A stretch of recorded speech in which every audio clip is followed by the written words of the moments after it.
दरअसल अनुपमा में बापूजी और काका ने कुछ ऐसी प्लानिंग कर डाली है जिसके बाद में कहानी पूरी तरह से बदल जाएगी। दरअसल आने वाले एपिसोड में देखने को मिलेगा कि बा और बापूजी तैयार होकर आते हैं और वो काफी ज्यादा स्मार्ट लग रहे होते हैं। इतनी ही देर में बा को इमोशनल हो जाती है और देखने को मिलता है कि वो भाई अपने भाई को और डोली को और उसके हस्बैंड को याद कर रही होती है।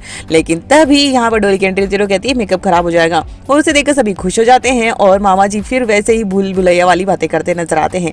जिसके बाद यहाँ पर देखने को मिलता है कि वो कहती है डोली की आपने भी मेरी कितनी गलतियां माफ करी है और बिना माफी मांगे भी तो माफ किया है और वाह और सब में सब कुछ ठीक हो जाता है। उसके बाद में फोटोशूट शुरू होता है और वनराज अनुपमा को थैंक यू बोलता है उसको एडवाइस करने के लिए।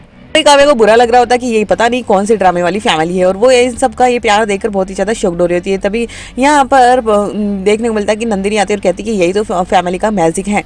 शूट काफी कमाल का होता है जिसमें कि फैमिली फोटो होती है, उसमें भी अनुराज काव्या की जगह अनुपमा को बुलाता है और फिर बाबूजी काव्या को देखकर कहते हैं कि बहू तुम भी आओ और उसके बाद में काव्या अलग थलग ही नजर आती है। इसके बाद में मेहंदी शुरू होती है और इतनी ही देर में एंट्री होती है अनुज की और काका की, जिसे देखकर सबके सब शॉक्ड हो जाते हैं और बात जाती है और अनुपमा और सभी के दिल की धड़कनें बढ़ जाती है। पता नहीं अब वो क्या करने वाली है, लेकिन वो हाथ जोड़कर उनसे माफी मांगती है और कहती है कि अगर मैंने गलतियां करी है और आपकी इंसल्ट करी है सबके सामने की है तो मैं माफी भी सबके सामने मांगूंगी और अब उसके अनुपमा के दोस्त का इस गली में इस घर में स्वागत है।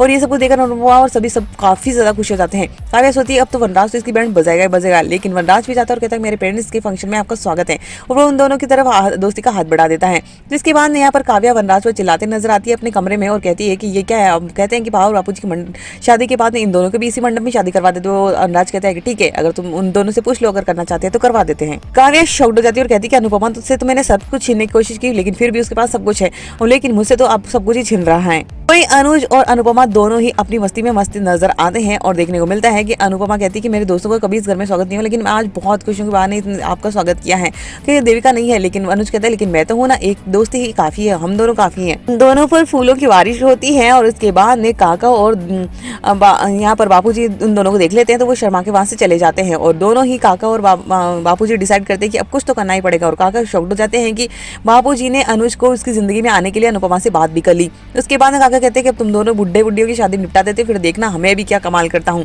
यानी दोनों ही मिलकर हमारे अनुज और अनुपमा को मनाते नजर आएंगे। और वही मामा जी जिद कर लेते हैं अब कबाली तो इस अब होगी कबाली और अब बापूजी ये सब डिसाइड करते हैं और काफी रोमांटिक अंदाज में कबाली गाएंगे और सभी लोग काफी मस्त करते नजर आएंगे। तो वही आएगा अनुज और वनराज के पास में एक ऐसा कॉल जो कि उन दोनों के होश उड़ा देगा। अब देखते हैं कि वो कॉल कैसा अब नया ट्विस्ट लेकर आता है शो में। वही अनुज और अनुपमा को काका और बापूजी मनाएंगे कैसे शादी के लिए।